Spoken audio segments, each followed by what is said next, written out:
జై శ్రీరామ్. శ్రీమాత్రే నమః. శ్రీ గురుభ్యో నమః. 2024 సంవత్సరం డిసెంబర్ 29వ తారీఖు నుంచి 2025వ సంవత్సరం జనవరి 4వ తారీఖు వరకు ఈ వారం యొక్క గోచార గ్రహస్థితులు, అలాగే ఈ వారం గోచార గ్రహస్థితులను అనుసరించి ద్వాదశ రాశుల వాళ్ళకి ఎలాంటి ఫలితాలు ఈ వారంలో ఉన్నాయి, ఈ విషయాలన్నీ మనం ఒకసారి చూద్దాం. మొదటిగా గోచార గ్రహస్థితుల్ని మనం పరిశీలించినట్లయితే వృషభ రాశిలో వక్రించిన గురు భగవానుడి సంచారము, కర్కాటక రాశిలో కర్కాటక సింహరాశులకి పరిపూర్తి రాజయోగాన్ని ఇచ్చే మంగళ్ ఆయన వక్రగతిలో ఉన్నారు. కేతు భగవానుడు వృషభ రాశిలో సంచారం సాగిస్తున్నాడు. వృశ్చిక రాశిలో బుధదేవుని సంచారము, సూర్యనారాయణమూర్తి జగత్తునంతటికీ వెలుగునిచ్చే సూర్యనారాయణమూర్తి, గ్రహాలలో రారాజైన సూర్యనారాయణమూర్తి ధనుసు రాశిలో ఆయన సంచారం సాగిస్తున్నారు. కుంభరాశిలో శని మహారాజు ఆయన స్వస్థానగతుడై ఉన్నాడు. అలాగే అక్కడ ఆయన గురువైన శుక్రాచార్యుల వారితోటి కూడి ఆయన సంచారం చేస్తూ ఉన్నారు ఈ వారం మొత్తం కూడా. రాహు భగవానుడు మీనరాశిలో సంచారం జరుగుతూ ఉంది. అన్ని రాశుల్ని చాలా తొందరగా ఇప్పుడు ఒక్కొక్క గ్రహము ఒక నెల రోజులు తీసుకునేది, మొత్తం అన్ని 12 రాశుల్ని. కొన్ని గ్రహాలు గురు భగవానుడు సంవత్సరం తీసుకుంటాడు, రాహుకేతులు సంవత్సరంన్నర తీసుకుంటారు, శనైశ్వరుడు అయితే 2.5 సంవత్సరాలు తీసుకుంటారు. కానీ ఒక నెలలో అన్ని రాశులను చుట్టూ వచ్చే చంద్ర భగవానుడు ఈ వారంలో వృశ్చిక రాశి నుంచి కుంభరాశి వరకు ఆయన సంచారాన్ని సాగిస్తూ ఉన్నారు. ఇవి ఈ వారం యొక్క గోచారంలో ఉన్న గ్రహస్థితులు. ఈ వారంలో ఉన్న గోచారంలో ఉన్న గ్రహస్థితుల రీత్యా ఈ వారం ద్వాదశ రాశుల వాళ్ళకి ఎలాంటి ఫలితాలు ఉన్నాయి, ఈ వారంలో ఉన్న ఒక విశేషాంశం అని అనుకోండి. దేవగురువైన 2 గ్రహాలు వక్రించి ఉన్నాయి గోచారంలో. దేవగురువైన బృహస్పతి వక్రించి ఉన్నారు. అలాగే మంగళ్ కూడా ఆయన నీచ స్థానంలో వక్రించి ఉన్నారు. కర్కాటక రాశి ఆయనకి నీచ స్థానం.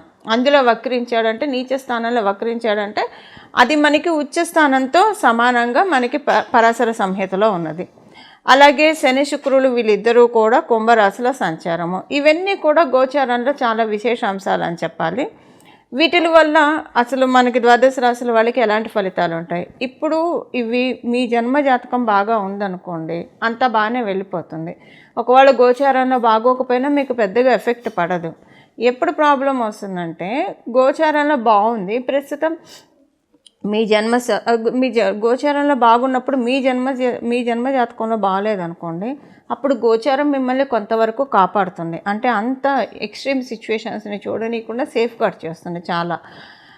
అసలు ఎప్పుడు ప్రాబ్లం వస్తుందంటే, గోచారంలోనూ బాగాలేదు, జన్మజాతకంలోనూ బాగాలేదంటే ఏదైనా పర్టికులర్ రాశి వాళ్ళకి అప్పుడు చాలా జాగ్రత్తగా ఉండాలి. పరిహారాలు చేసుకుంటూ, దైవాన్ని పట్టుకొని దైవనామస్మరణ చేసుకుంటూ ఆ పీరియడ్ని చక్కగా గట్టెక్కడానికి మనం ఆ పర్టికులర్ పీరియడ్ని గట్టెక్కడానికి ప్రయత్నించాలి. ఇప్పుడు ఉన్న గోచారంలో గ్రహస్థితులు ఓకే బాగున్నాయి, పెద్దగా ఇబ్బందికరంగా అయితే ఏం లేవు. ఎందుకంటే మంగళ వక్రగతి అనేది మంచి ఫలితాలే ఇస్తుంది. అంటే కొన్ని రాశులకి తప్పించి జనరల్గా మంచి ఫలితాలను ఇస్తుంది.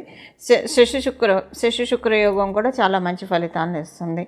ఇప్పుడు మనం విడివిడిగా ప్రతి రాశి వాళ్ళకి ఎలాంటి ఫలితాలు ఉంటాయో ఈ వారంలో ఉన్న గోచార గ్రహస్థితుల రీత్యా ఇప్పుడు మనం పరిశీలిద్దాం. కుంభరాశిలో పుట్టిన వాళ్ళకి ఈ వారం మీకు పరిపూర్తి రాజయోగాన్ని ఇచ్చే శుక్రాచార్యుల వారు మీ రాశిలోనే సంచారం చేస్తున్నారు. అలాగే శని మహారాజు స్వస్థానగతుడై ఉన్నాడు. మీ రాశి ఆయనకి స్వస్థానం కాబట్టి స్వస్థానగతుడై ఉన్నాడు.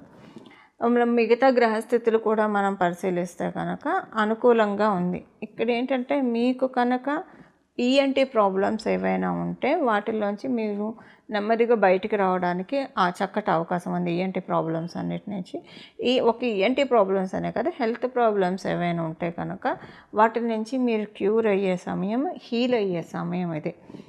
అలాగే మీ తల్లిదండ్రులకి చాలా చక్కటి శుభ సమయము. ఇంట్లో అనుకూలమైన పరిస్థితులు ఉంటాయి. మీరు ఉద్యోగస్తులైతే మీ పై అధికారులతోటి మీకు అనుకూలమైన సిచ్యువేషన్స్ ఉంటాయి. ఉద్యోగస్తులైతే మీరు విదేశాలు వెళ్ళాలని ఏమన్నా ప్రయత్నిస్తూ ఉంటే అది బాగుంటుంది. లేదా ఎంఎన్సీ కంపెనీస్లో మీకు జాబ్ కోసం ఏమైనా ట్రై చేస్తున్నా, మీరు స్వదేశంలో ఉన్నా, అవి మీకు ఇప్పుడు ఈ వారం అనుకూలంగా అవుతాయి. అంటే మీరు ప్రయత్నిస్తూ ఉంటే కనుక అనుకూలం అవుతాయి. అలాగే మీకు ఉద్యోగంలో వ్యాపారస్తులకి ఇద్దరికీ కూడా అనుకూలమైన సమయం అని చెప్పాలి. వ్యాపారస్తులకి చాలా మంచి శుభ సమయం. మీ జన్మజాతకం బాగా ఉంటే కనుక ఇంకా మంచి అనుకూలతని వ్యాపారస్తులు ఎక్కువగా చూస్తారు. ఎందుకంటే వ్యాపారస్తులకి సప్తమ స్థానం మీద శుక్రాచార్యుల వారు ఆయన దృష్టి పెట్టారు కాబట్టి వ్యాపారస్తులకి ది బెస్ట్ టైం. మీరు వివాహ ప్రయత్నాలు చేస్తూ ఉంటే వివాహ ప్రయత్నాలు చేయడానికి చేస్తూ ఉన్న అనుకూలంగా ఉంది. దంపతుల మధ్య చక్కటి రిలేషన్ మెయింటైన్ అవుతుంది. సీనియర్ సిటిజన్స్కి చాలా మంచి శుభ సమయము. విద్యార్థినులకి చాలా ఎక్సలెంట్ పీరియడ్ ఇది. చాలా అంటే చాలా మంచి పీరియడ్ ఇది. మంచి అనుకూలతల్ని విద్యార్థులు చూస్తారు ఈ వారము. ఇవి ఈ వారంలో ఉన్న ఫలితాలు కుంభరాశిలో పుట్టిన వాళ్ళకి. ఈ వారంలో ఈ గోచర గ్రహస్థితుల రీత్యా ఈ వారం చేసుకోవాల్సిన పరిహారము, ఈ వారము ఎంత వీలైతే అంత శ్రీ మహాలక్ష్మి అమ్మవారి ఆరాధన. శ్రీ మహాలక్ష్మి అమ్మవారికి సంబంధించిన ఈ నామాన్ని మనం జపించుకోవడానికి ప్రయత్నిస్తే కనుక ఆ నామం ఏంటంటే విష్ణు వక్షస్థల స్థితాయే నమః. విష్ణు వక్షస్థల స్థితాయే నమః. విష్ణు వక్షస్థల స్థితాయే నమః. ఈ నామాన్ని జపించుకోండి. మీరు ఉదయాన్నే స్నానం చేసిన వెంటనే ఒక 108 సార్లు జపించుకోగలిగితే జపించుకోండి. లేదు రోజంతా కూడా దీన్ని నామంగా జపించవచ్చు. ఉదయాన్నే స్నానం చేయంగానే మీరు శ్రీం విష్ణు వక్షస్థల స్థితాయే నమః, శ్రీం విష్ణు వక్షస్థల స్థితాయే నమః, శ్రీం విష్ణు వక్షస్థల స్థితాయే నమః అని బీజాక్షరం చేర్చి జపించవచ్చు. స్నానం చేసిన వెంటనే ఇంకా డేలో మొత్తం అయితే బీజాక్షరాలు చేర్చకుండా నార్మల్గా ఉత్త నామంగా ఎప్పుడైనా ఏ సర్వకాల సర్వావస్థల్లో మనం జపించవచ్చు. ఇలాగా జపించడానికి ప్రయత్నించండి. లేదా దీని బదులు ఇంకా అసలు ఎప్పుడు స్మరించుకునేది శ్రీ గజలక్ష్మీ రమణ గోవింద, శ్రీ గజలక్ష్మీ రమణ గోవింద, శ్రీ గజలక్ష్మీ రమణ గోవింద ఈ నామాన్ని జపించుకున్నా చాలా మంచి ఫలితాలు ఉంటాయి. ఈ వారం మొత్తం కూడా ఎక్కువగా శ్రీ మహాలక్ష్మి అమ్మవారిని జపించడానికి, శ్రీ మహాలక్ష్మి అమ్మవారి గురించి, శ్రీ మహాలక్ష్మి అమ్మవారికి సంబంధించిన నామాలు మీకు ఏ నామాలైనా సరే అష్టోత్తరం చదువుకుంటే మరీ మంచిది. కాకపోతే రోజంతా కూడా అష్టోత్తరాన్ని మీరు వల్లవేయడానికి మీకు అవకాశం ఉండకపోవచ్చు. ఏదో ఒక నామం అయితే మీరు ఏ పని చేస్తున్నా సరే దైనందిన జీవితంలో మీ పనులు మీరు చేసుకుంటూ ఒక్క నామాన్ని జపించడానికి చక్కటి అవకాశం ఉంటుంది. కాబట్టి ఏదో ఒక నామాన్ని జపించడానికి ప్రయత్నించండి. టోటల్గా ఏంటంటే శ్రీ మహాలక్ష్మి అమ్మవారి ఆరాధన ఈ వారం ఆశాంతం కూడా చేయడము ద్వాదశ రాశుల వాళ్ళకి, ద్వాదశ లగ్నాల వాళ్ళకి కూడా చక్కటి శ్రీలక్ష్మి అమ్మవారి కృపా కటాక్షాన్ని కలగజేస్తుంది. మీ ఇంటి దగ్గర లక్ష్మీ అమ్మవారి ఆలయం ఉంటే ఈ వారంలో ఒక్కరోజైనా సరే వెళ్ళి రావడానికి ప్రయత్నించండి. అమ్మవారి దగ్గర అక్కడ అంటే ఊరికే వెళ్ళి రావడం అని కాకుండా అక్కడ కాసేపు కూర్చొని ఒక అరగంట అన్న లేదా ఒక 10 నిమిషాలు మీకు ఎంత టైం కుదిరితే అంత 10 నిమిషాలకి తగ్గకుండా అక్కడ మీరు సమయాన్ని కేటాయించి, అంటే ఆ 10 నిమిషాల్లో అమ్మవారి అందే ధ్యాస. మీరు వెళ్ళి అమ్మవారిని దర్శించుకొని వచ్చినప్పుడు ఇప్పుడు మనం ఒక కెమెరా మన ముందుంటే మనని క్యాప్చర్ చేసేస్తే అదొక ఫోటోగా అవుతుంది. మనం ఎప్పుడైనా ఏదైనా భగవంతుడి ఆలయానికి వెళ్ళినప్పుడు భగవంతుడి రూపాన్ని మన మనసులో మనం క్యాప్చర్ చేసుకోవాలి. మన మనసులో మనం ఫోటో తీసుకొని పెట్టుకొని మనం గుడిలోంచి బయటకు వచ్చినప్పుడు గుడి ప్రాంగణంలో ఉండి మూల విరాట్ని మన మనసులో మనం ధ్యానించాలి. మన హృదయ ఫలకంలో మనం ప్రతిష్ఠించి ధ్యానించగలగాలి. ఒక్కొక్కసారి అది వెంటనే సాధ్యపడకపోవచ్చు.